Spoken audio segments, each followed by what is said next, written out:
Number 686 here. It is Wednesday. Time for a pro tip.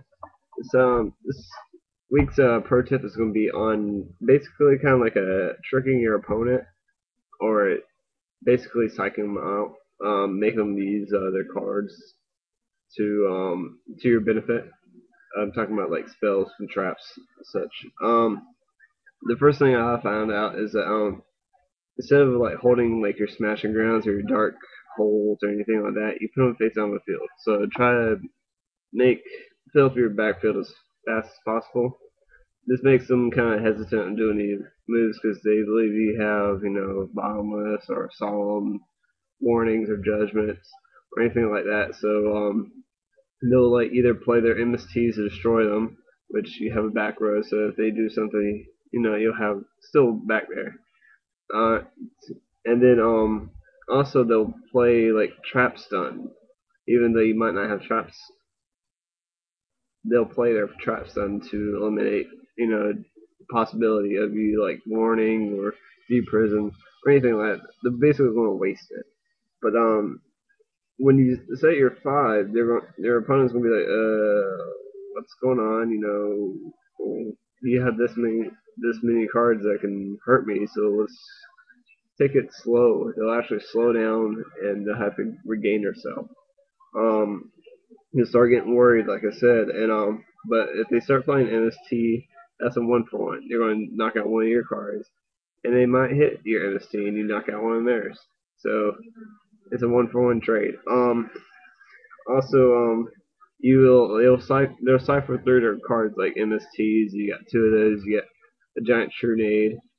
So you'll cipher through them faster, so they'll be out of the way, so you don't have to worry. Um, and your spells can potentially protect your traps, the ones that you want to save. So say like you have an MST and smashing and a bottomless. You set them all three down. Your opponent has a 1 1/3 chance, a third of a chance to get your bottomless versus your smashing and your MST. So it's potentially in your best interest to set these cards. Um, but there is a backdraw. Do not do these against X-Sabers and Plant Sync Pros because they'll pull out Black Rose and you'll be empty, or High Only will start destroying your back row. So keep in mind when you're playing against those decks. Also, another thing I've noticed when I'm playing against somebody is that you do not want to automatically at one point when you draw look at graveyard situation. You want to look at them throughout because I play DD Crow. It's a habit for me. So I'll look at look for chaos or look for dandies or anything like that can be revived. And I'll constantly look at graveyard, not because I have a monster reborn in hand, because I have DD Crow.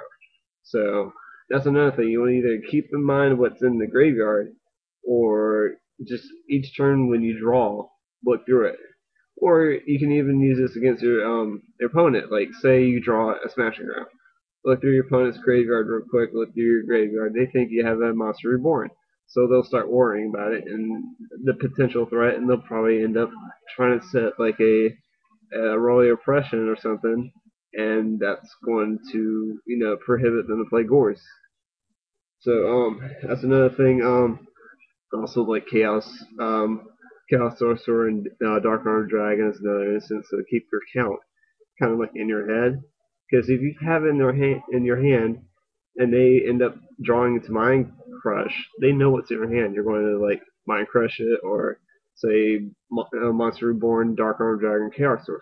So that's one of the things you want to keep in the back of your mind. And also keep hand count too. For people that play Trap Dust Shoot, you don't want to keep on, if you have one face down, and keep on asking how many cards in hand.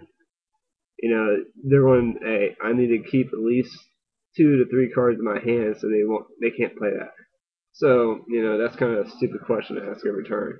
So, on your standby phase, what I do is get graveyard count, graveyard both players, get hand count, and assess the field. That's what your standby is supposed to be. It's supposed to be a stop, breathe, and think. So The next thing is keep on looking at life points.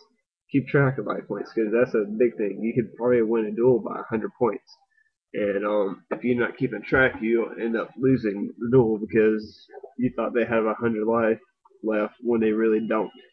So and the reason why you want to keep up the life points is that you can potentially like say you have these cards in your hand and you're thinking for a little bit, take a look at life points calculating, kind of like you can potentially make your opponent nervous about it, OTK.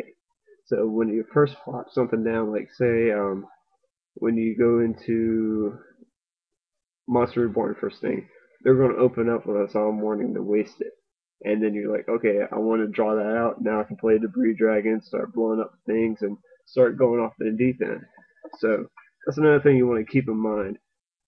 So the last thing is that um you want to kind of swap around your face down cards. Like say my opponent plays a monster like Thunder King Rai-oh. I'll look at their face down cards, trying to make them think it's a bottomless, a solemn judgment, a solemn warning, or a torrential. Just to keep on looking. If they do anything, I'll take a look at all my backfields and make sure and kind of contemplate and then say, yeah, you can go ahead or I got a response. To make them kind of worry, hey, if I proceed with doing this or doing that, it's going to potentially screw me up.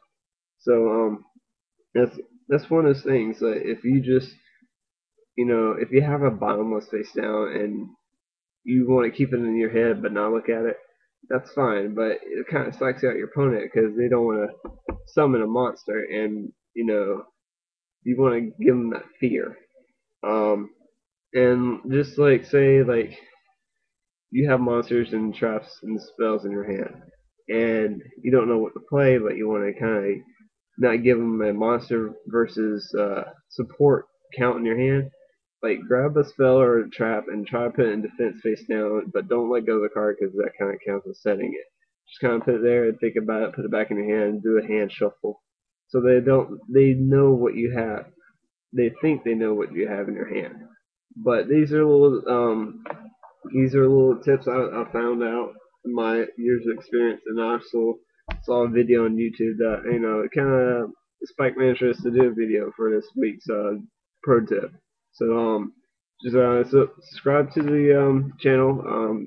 Send your friends to the Team Frostbite. So we actually got a couple more members. So just keep up with the views and